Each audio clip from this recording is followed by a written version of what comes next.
here. So really, it gives me great pleasure to bring to the rostrum our keynote presentation is 100 Years of Garveyism and the UNIA, the black print for African liberation, and it gives me great pleasure to bring to the rostrum Tavazwa ShakaRa Mandaka from the Akebelin Revivalist Movement, Tenaimwari.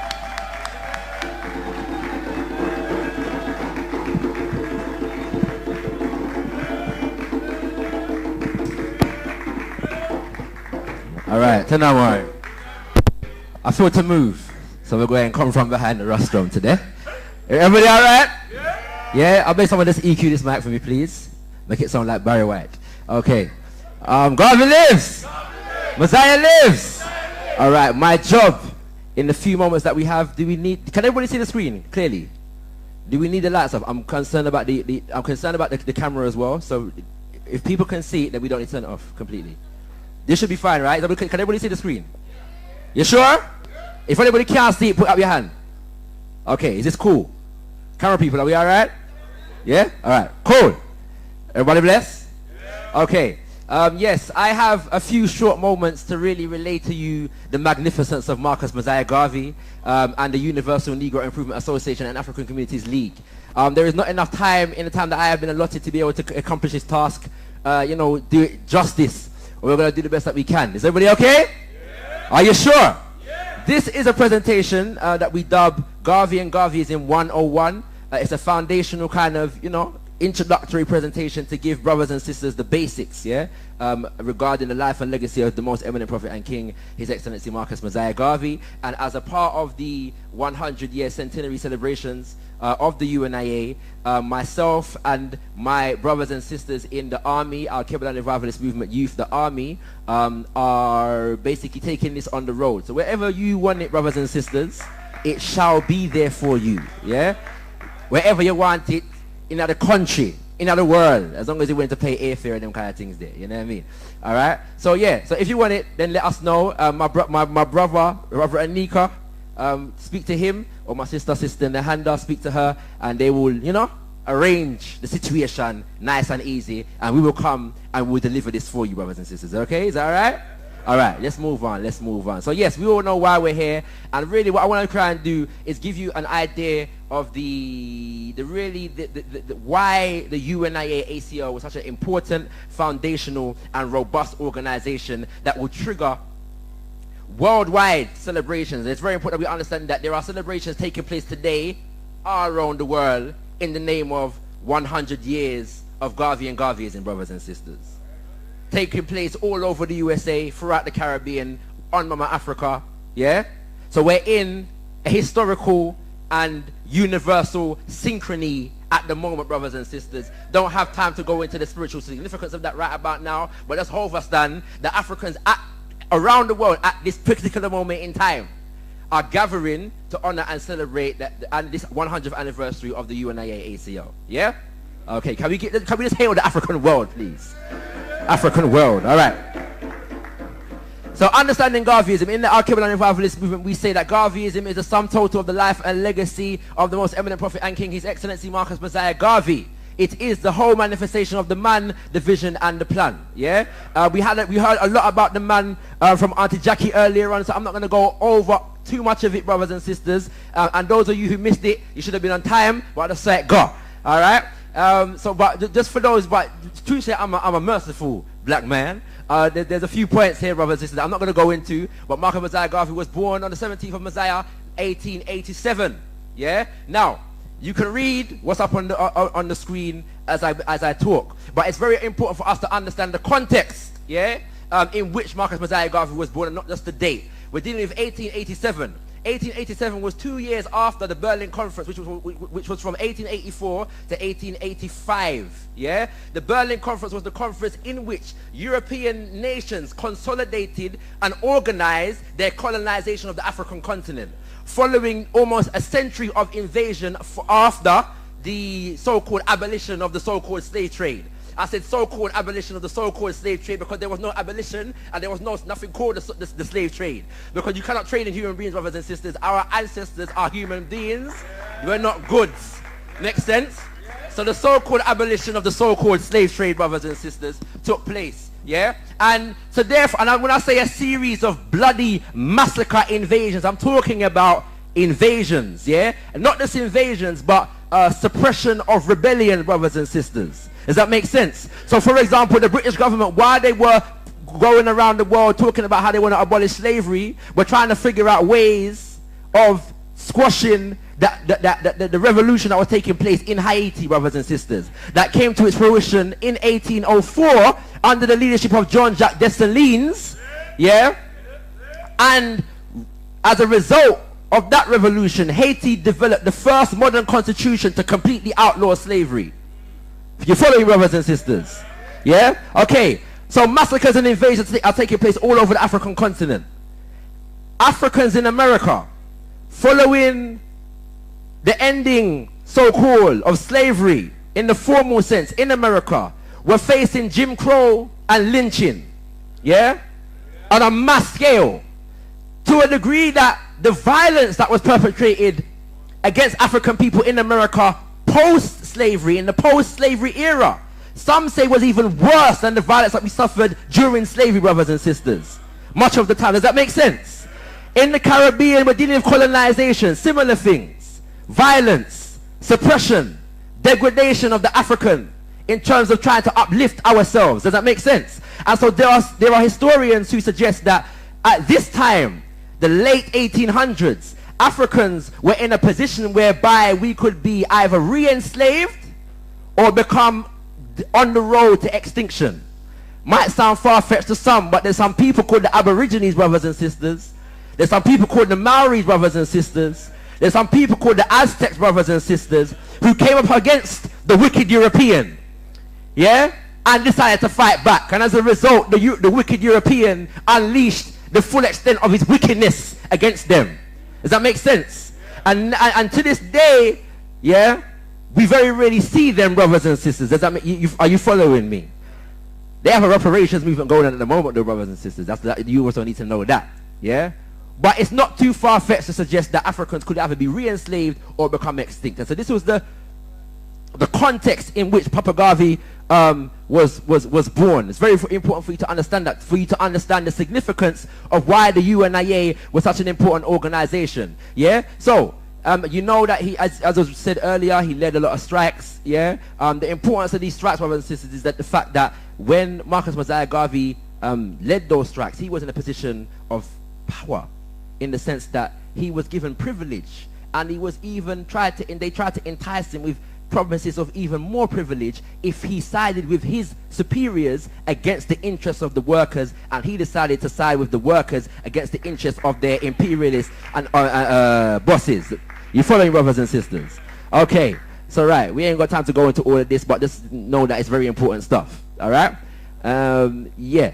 So the vision of Papa Garvey, yeah, as was read earlier, I started taking interest in the politics of my country, and then I saw injustices done to my race because it was black. I went traveling to South and Central America to find out if it was so elsewhere, and I found the same situation. I sailed to Europe and found again the same stumbling block: you are black. This is a man who was traveling the world now, looking specifically to study the condition of African people. Young man in his 20s, decided he was going to go around the world specifically to study the conditions of African people. He said, I read of the conditions in America. I read Up From Slavery by Booker T. Washington, and then my doom of being a race leader dawned upon me. Important thing that you need to know about Booker T. Washington: Booker T. Washington developed a school, an institute, educational institute called the Tuskegee Institute. Tuskegee Institute was built by the students who studied in the institute, brothers and sisters. But not only did they build the building that they were educated within, they also made the bricks that built the building. You know, right? Yeah, you hear what I said. Yeah, you hear what I said. Yeah, you hear what I said. I said, not only did they build the building that they were schooled in, they also made the bricks that built the building. Very important for you to understand that, because this is the reason why Papa Garvey was so inspired by the example of Booker T. Washington, brothers and sisters. Are you following me? Are you sure? Garvey lives? Mosiah lives. In London, after I traveled through almost half of Europe, I asked, where is the black man and woman's government? government? Where are their queens and kings and kingdoms? Where are their presidents, their countries, their ambassadors, their armies, their navies, their men and women of big affairs? I looked around and I saw none. Then I said, I will help to create them. What I want you to pay attention to here, brothers and sisters, is the fact that he's talking about a nation. He's talking about a nation. Where are their governments? Where are their queens and kings and kingdoms, their armies, their navies, their ambassadors, their men and women of big affairs? So from the inception of the UNIA ACL, brothers and sisters, it was a nation-building agenda. You're not hearing me, I say. He's thinking worldwide. And that is manifested, brothers and sisters, in the meaning of the name, the Universal Negro Improvement Association and African Communities League. Universal. That means everywhere. That's what that means, you know. It means everywhere. And Papa Garvey was fond of calling it the Universal Negro Improvement Association and African Communities League of the world. That means everywhere. You following me? So from the inception of the UNIA, brothers and sisters, we're talking about a vision that was global. It was not regional. It wasn't local. It wasn't just concerned with Africans in Jamaica, Africans in America, Africans in Britain. It was concerned with every African on the planet. And just as a note, we give honor and praise to the name of Amy Ashwood Garvey, as we did earlier on, as a founder member of the UNIA ACL, brothers and sisters. Very, very revolutionary name. Don't sleep on how revolutionary the name was, because we're dealing with an era in which the word Negro was the vogue for referring to African people. Colored hadn't even really kicked in yet. You following me? So when a man says the Universal Negro Improvement Association and African Communities League of the world, that identification with Africanness is quite important. But African Communities League of the world, Lord of mercy, very serious things. It is for me to inform you, Papa Garvey explaining the vision and the mission of the UNIA, that the Universal Negro Improvement Association is an organization that seeks to unite into one solid body the 400 million Africans of the world, to link up the 15 million Africans in the United States with the 30 million Africans in the West Indies and the 40 million Africans of South and Central America and the 280 million Africans of Africa, for the purpose of furthering our industrial, commercial, educational, social and political conditions.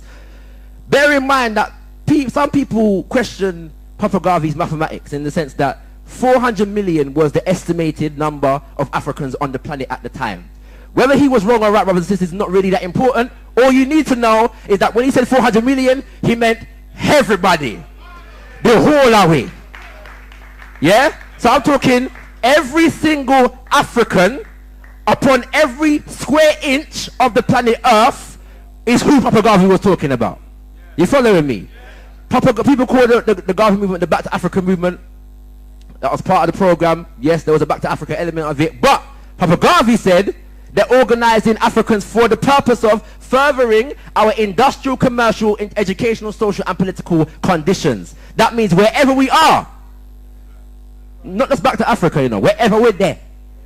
Wherever you are as an African, you should be interested in furthering our industrial, commercial, social and educational and political conditions. Does that make sense? Okay, so let's move forward right about now. The Universal Negro Improvement Association was founded on the 20th of July 1914, as you should know by now. Grew to a size of over 11 million, and that's a conservative estimate according to Baba Tony Martin. Over 11 million members worldwide, over 1,000 branches in over 40 countries, 2 shipping companies, an army defense and security unit, wholesale, retail, manufacturing businesses, schools, newspapers, international industrial development programs, brothers and sisters. Let's break it down, because we're dealing with institution building. Why are we here celebrating the UNIA ACL right about now? Is it because they campaigned very well? Is it because they marched very well? Is it because they were famous for going on streets and chanting no justice, no peace? No, brothers and sisters. Much more than that was going on in the Universal Negro Improvement Association and African Communities League. So the program of the UNIA was essentially an institution building program. In order to build a nation, you need institutions. As the great historian John Henrik Clarke says, a people rise and fall within the context of institutions. They rise for no other reason rise no other way and fall for no other reason. So therefore, the strength of a people is going to be based upon the strength of the institutions that they build. So we have to go beyond campaign politics, yeah, and demonstrations. We have to look at what are the needs of the African. As Elder Cecil was fond of saying, ask the Garveyite question. What are the conditions of the people? What are the needs of the people? And then build institutions to meet those needs, brothers and sisters. So, there's a problem of unemployment in the African community. Therefore, the UNIA creates the Negro Factories Incorporated. The Negro Factories Incorporated a grocery stores and all kinds of different stores, laundry, a printing press, restaurants, hotels, trucking company, and factories that made black doughs. The children of the UNIA were not allowed to play with white doughs. So the UNIA made black doughs for them to play with. It's as simple as that. Tailoring, dressmaking, a millinery, and a printing press. Now what I want you to pay attention to, brothers and sisters, is that we're dealing with a 360 degrees economic spectrum. Because we're dealing with grocery stores, laundrettes, these kinds of things, hotels, where. That takes care of, retail. That means you can go into the shop and you can buy your things from an African. Okay. But the UNIA was also taking care of manufacturing. Alright, so how was the things that were being manufactured transported to the retail establishment? With a truck, a UNIA trucking company. Retail, manufacturing, distribution. Today, brothers and sisters, we just about control retailing. We're just about in retailing. We don't control it at all. Right? We're just about in retailing. You're following me? Alright. The UNIA, brothers and sisters, as a result, employed over 1,000 Africans in Harlem alone. In Harlem, one borough within New York City. 1,000 people they employed. Yeah? Now, that's the equivalent of us employing 1,000 Africans in just East London, let's say. You following me? Alright, let's make it bigger. Let's say London. Imagine 1,000 Africans in London were employed by another African. Lord of mercy. Serious thing. Alright, so we're dealing with the 19-teens and the 1920s when all these things are being built in, brothers and sisters. We're dealing with the Black Star Line now. Black Star Line purchased 4 ships, laid the foundation for international trade and travel, brothers and sisters. The ships made various voyages transporting goods, yeah, you know what I mean, fruit and veg, drink and these kinds of things between America, around the Americas, let's say, yeah, from the United States of America to the Caribbean, South and Central America. Does that make sense? And the point was basically to develop an institution that was responsible for linking up the African world through trade and industry, not just transporting African people back to Africa, yeah, but linking up the African world through trade and industry. This is the equivalent, brothers and sisters, of an African owning and controlling an airline in this day and age. Yeah? Of an African organization owning and controlling an airline in this day and age. You following me? And it's important that we say organization, because who's seen the film Soul Plane? Who's seen Soul Plane? You seen Soul Plane? Yeah. This ain't Soul Plane. This is not Soul Plane, brothers and sisters. It's something very, very different. Okay? Because how they were able to amass the money, the funds to buy those ships, is that they sold shares to the African people of the world. The African people of the world invested in the business by buying shares, which means that this was a business that was controlled by the people, owned by the people, and put to the services of the people. Does that make sense, brothers and sisters? This is very, very revolutionary economics. Yeah? A business that is owned by the people because they bought the shares. So it wasn't owned by a board of directors, Papa Garvey and friend them. It was owned by the people. Y'all hear what I'm saying? Y'all hear what I'm saying? Y'all hear what I'm saying? Right. The Universal African Legionnaires. This was the beginnings of an army. Where's the black man and woman's army and their navy? See it here? Look at those strong African men, brothers and sisters. Really, really imperative. Because as I said, Africans were facing daily violence at the hands of the KKK, the police and these kinds of things. And also there was the issue of colonization. how were Europe able to colonize Africa? By sending their armies to Africa, correct? So therefore the African needs his own military to be able to kick them out. You following me? Now look at these African men, brothers and sisters. The fact of the matter is that during, and they did actually get into bust-ups, yeah, with the KKK and the police and them thing. They shut their fire. It's not a joke. All right? And also, even bigger than that, when Mussolini took fast, yeah, and decided he was going to invade Ethiopia, Africans, Garveyites, signed on the dotted line and went to Ethiopia to fight on behalf of the Emperor Haile Selassie. Yeah? No joke business. That's a historical fact. Let it be known. Alright, moving on. Not only the men in the UNIA were militarily trained, brothers and sisters, the sisters were also, because we don't know that the African woman is a natural warrior queen. Don't need no encouragement to get on the front line. So, we have the Universal Motor Corps, yeah? And which was a military wing exclusively made up of women. Alright, let's go further. Bigging up some of the prominent women organizers in the UNIA. You know, a lot of the time we say that in terms of the African liberation history, that oftentimes it's male orientated. Yeah, we hear a lot about the males and we don't hear a lot about the women. I'm saying that the UNIA ACL is an exception to this rule, because most of the names, common names that you hear about other than Marcus Mosiah Garvey, are women in the UNIA. Most of the more prominent names, and these are just a few of them. Henrietta Vinton Davis, who was one of the people that led a delegation, brothers and sisters, to Liberia when the UNIA was looking to relocate itself and establish itself on the African continent. Mama Henrietta Vinton Davis led the delegation, yeah? And Papa Garvey said that something along the lines of that she was the greatest gift in the Negro race. That's what he said about her. Alright? Queen Mother Moore, die-hard, long life living Garveyite, joined the UNIA when she was 17 years old and died on the road at the age of 90. What's it, nuts it? Lifelong in the thing. 98 years old. Yeah? Joined when she was 17. I ain't gonna say no more about that. And we should know who this is. Who is this, brothers and sisters?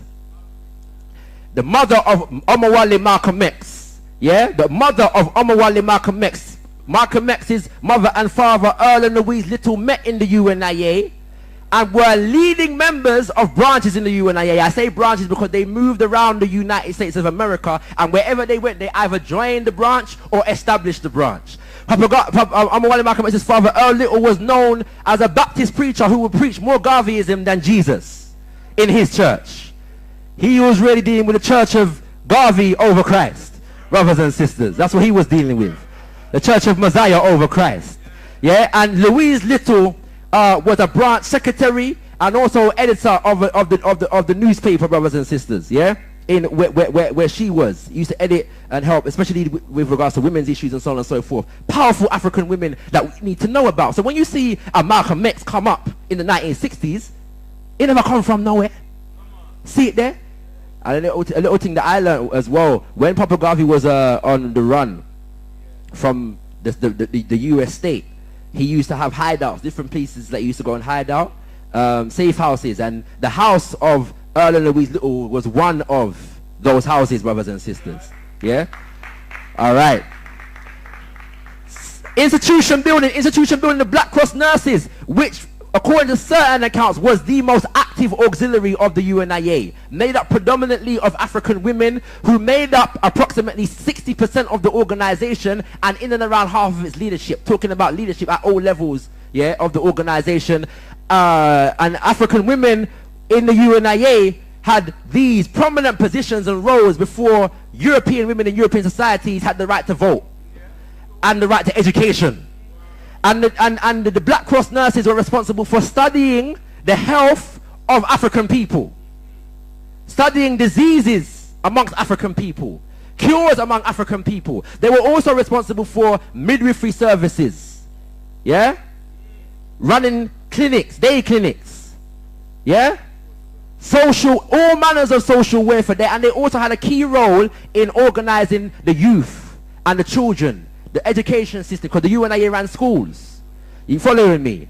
Yeah, they played a key role in developing the young men and women, not the children, the younger adults. Does that make sense? That were organized in an auxiliary called the juveniles.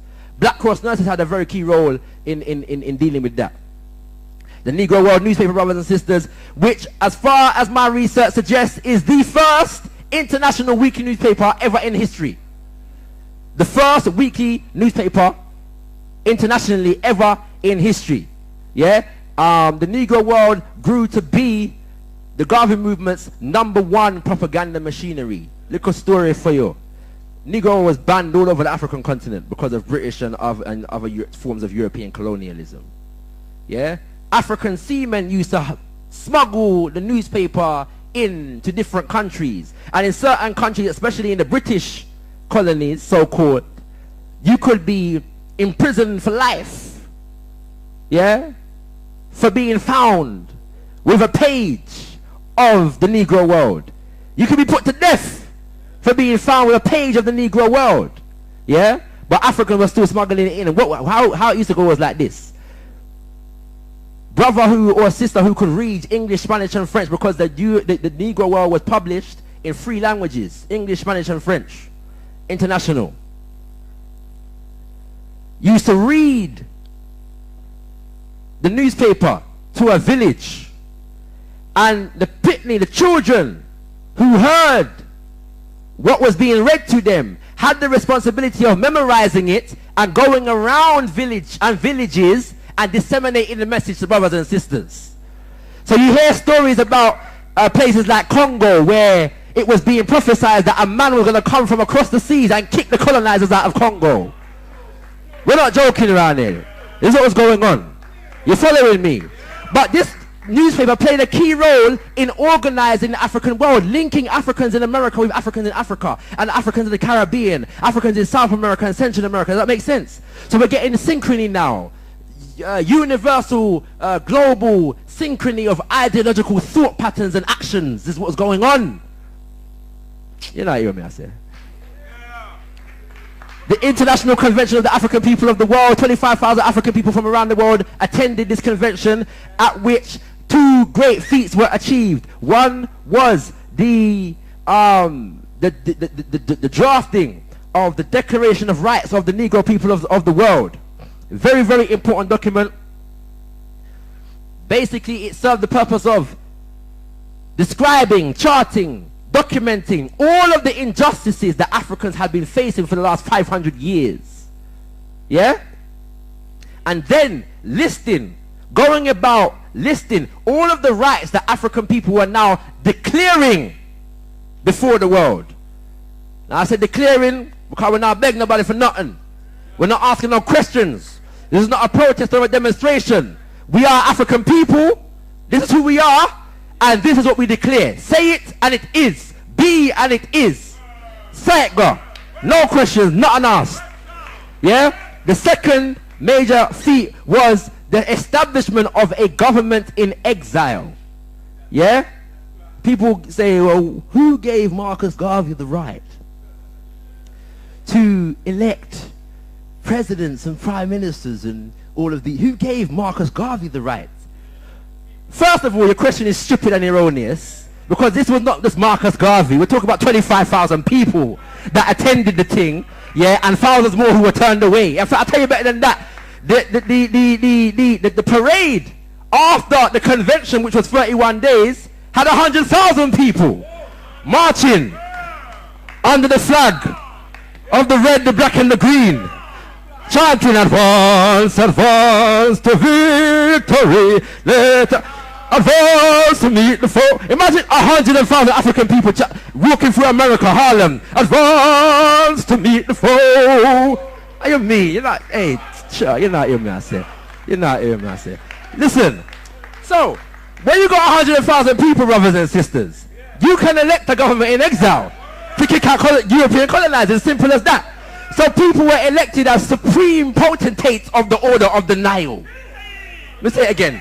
Supreme potentate of the order of the Nile. Understand the significance? Where is the Nile? And what is the significance of the Nile to Africa? The Nile is the origin and foundation of not just African but world civilization. So when you say supreme potentate of the order of the Nile, what you are doing is realigning, re-centralizing the focus of Africa and African civilization and culture in the hearts and minds of African people. And saying that we develop nation civilizations on the foundation of our own ancestral culture and civilization. I say it, go. Supreme potentate of the order of the Nile. And Papa Garvey was elected. He didn't appoint himself. He was elected provisional president of the United States of Africa. He ran against a brother from Nigeria called D. Gazi. Yeah? So not D. Gazi, D. Lewis. Yeah? D. Lewis. I never can find out what D stands for. But it's D. Lewis. Yeah? According to the research of Baba Tony Martin. And Papa Garvey won the elections and was elected. And so, as a result, Papa Garvey was able to say things like, make no bones about it, we intend to kick every pale face out of Africa. Why? Because Africa I feel me. Africa I feel. I not feed them. Yeah? You following me? Alright. I got to move very quickly right about now. So we've got some enemies of Garvey, brothers and sisters. We have to deal with the enemies of Garvey very quickly. And because it's important for you to understand that Papa Garvey achieved all of this. The UNIA achieved all of this. Facing the intrigue of some of the greatest devils of the world, the biggest devils of the world. So you had the European imperialists, yeah, primarily Britain and America, but all of Europe. All right. Then you had the communists and the socialists, which is interesting because the communists and the socialists are supposed to be against the imperialists. But in many aspects of the UNIA legacy, you can find alliances between the communists and the imperialists to mash up the Garvey movement. Very serious thing. Very serious thing. Then you have the integrationists who thought they weren't interested in nationhood and self-reliance and them things there. No. They were looking for more crumbs from the master's table. And then you had the infiltrators and this devil by the name of J. Edgar Hoover who cut his teeth mashing up African organizations in terms of trying to sabotage the Garvey movement. Moving on very, very swiftly. So institution building, brothers and sisters, Papa Garvey says to us, it is necessary for the Negro to pay close attention to developing an appreciation for institutional life. It is incumbent upon him that he also have and control his own institutions based upon his own cultural, civilized ideals, supreme potentate of the order of the Nile. I love saying it, you know, brothers and sisters. It's nice, it's beautiful. It rolls off the tongue. As for instance, he may have his own church, but it is not necessary for him to adopt the particular articles of faith of the church of other races. He is not a Hebrew, therefore he would not adopt the Hebrew faith. He is not by origin a Roman Catholic or an Anglican, because these faiths are made and religions were made and founded by white men with an idea of their own. His universities and colleges and schools may engage in the same process of education, but with an adopted curriculum necessary for the special benefit of the African, with the absolute objective of attaining the end that is particularly desired by the race. So African-centered education, brothers and sisters, is not just the national curriculum with a bit of African history thrown in. Yeah, you could talk about the pyramids and the Sphinx and them kind of things there. No, it's about what are the problems of the African people. What problems do we need to solve, and how do we educate the children in a manner that they're able to solve those problems specific to the problems of the African people, brothers and sisters? Does that make sense? Okay, let's move on very quickly. Essential principles of Garveyism, and I'm going to deal with this, I'm going to close, because all of that institution building was done on an ideological basis, and the ideological basis, as Papa Garvey defined it, was African fundamentalism. That means we're dealing with all things that are fundamental to being African. Fundamentally. Yeah. Alright. So the first principle of African fundamentalism, as identified by, again, Baba Tony Martin, is race first. So you have self-reliance, then you have nationhood, and then you have, as we add as the Al-Qibla revivalist movement, because we understand the centrality of spirituality to Papa Garvey legacy, we add African spiritual orthodoxy. Let's go through and explain them using the words of Papa Garvey himself. Race first. In a world of wolves, one should go armed. And one of the most powerful defensive weapons within reach of African people is the practice of race first. In all parts of the world, yes, put your race first like all other races do. That means that everybody else has to put themselves first, you can put yourself first, and don't ask nobody no question, just do it. Alright. Okay. That explains itself. Self-reliance. Power is the only argument that satisfies man. Except the individual, the nation, the race has power that is exclusive. That individual, nation, or race will be bound by the will of others who possess this great qualification. The African must get power. power in every kind, power in education, power in science, power in industry, power in higher government, power in politics, that kind of power that will stand out so that other races and nations will see, if not feel. Speaks for itself, right? Self-reliance. Moving on very quickly. Nationhood. No race is free unless it has a nation of its own system of government, its own order of society. Never give up this idea. Never be satisfied to live under the government of other people, because you will always be at their mercy. Visualize for yourself. Visualize for yourself your own kings, queen, emperors, presidents, your own government officials and administrators who look like you. 2 criteria. They have to be your own and they have to look like you. So we ain't talking about Obama. We're not talking about Barack Obama, brothers and sisters. I'm sorry to disappoint some of you. I know some of you are going to be disappointed. We are not talking about Barack Obama because he's not our own. He must feed him. You following me? Okay. All right. Moving on very swiftly. We are determined. Why? What's the purpose of nationhood? We are determined to solve our own problems by redeeming our motherland Africa from the hands of alien exploiters and founding a government, a nation of our own, strong enough to lend protection to the members of our race scattered all over the world, and to compel the respect of the nations and the races of the earth. People say that Papa Garvey, with Africa focus and so on and so forth, but I've already explained to you that this was a world mission, a universal mission. We are African people, so we're Africa focused. Just like if you are a follower of Islam, whenever you pray to Mecca. Not because you don't understand that there's Muslims all over the world, but because Mecca is central to Muslims. So therefore Africa is central to the African. And as an African nation, there used to be a saying, brothers and sisters, that everybody has a flag but the coon. Well, the UNIA dealt with that, brothers and sisters, because they gave us the flag of the red, black and green. Yeah?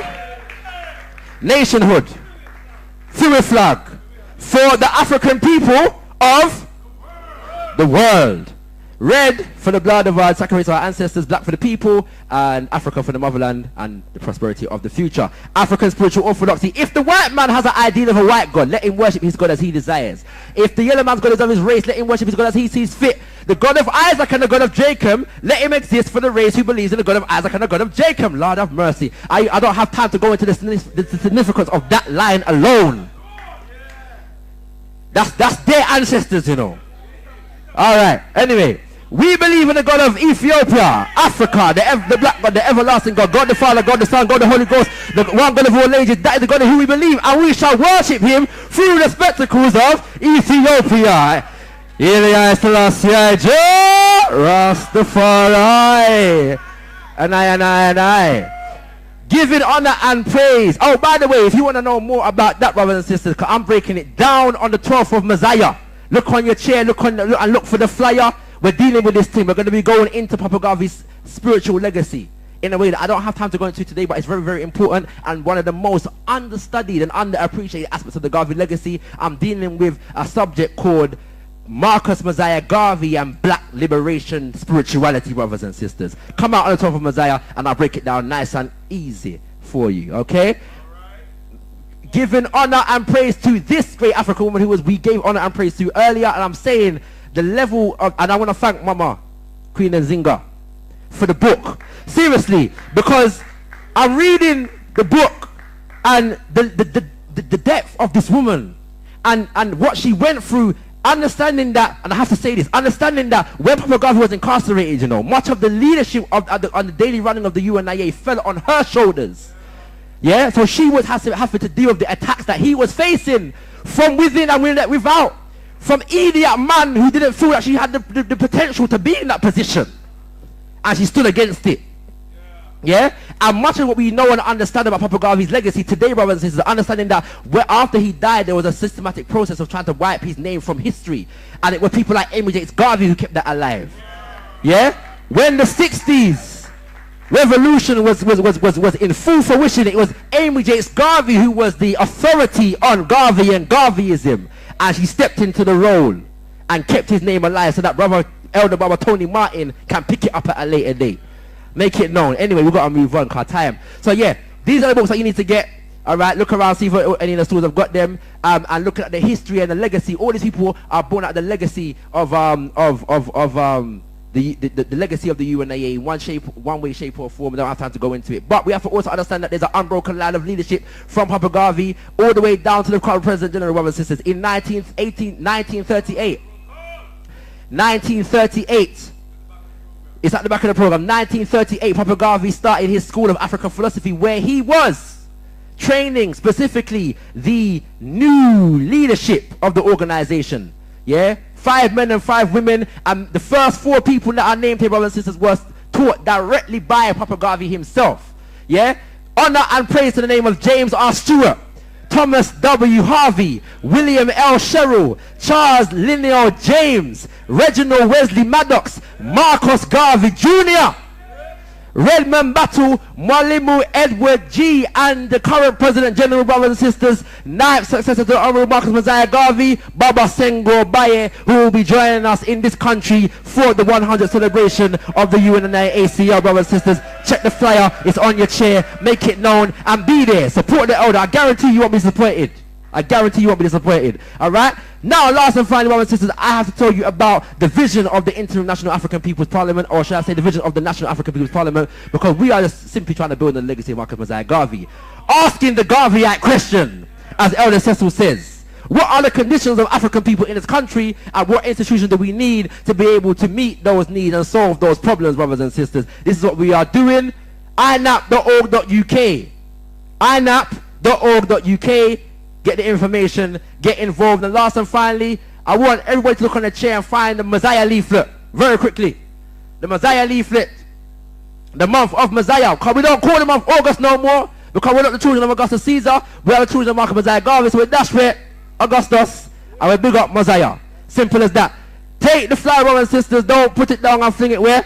Very important. It's an entire month, 31 days of observance and celebration of the life and legacy of the most eminent prophet and king, His Excellency Marcus Mosiah Garvey. That's my time, brothers and sisters. Thank you very, very much for listening. I hope I was able to enlighten some of you.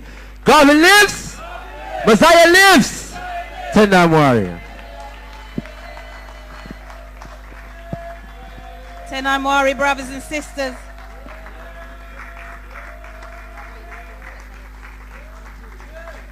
Okay.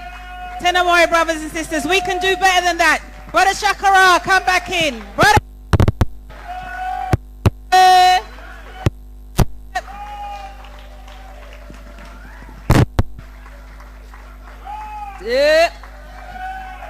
Yeah.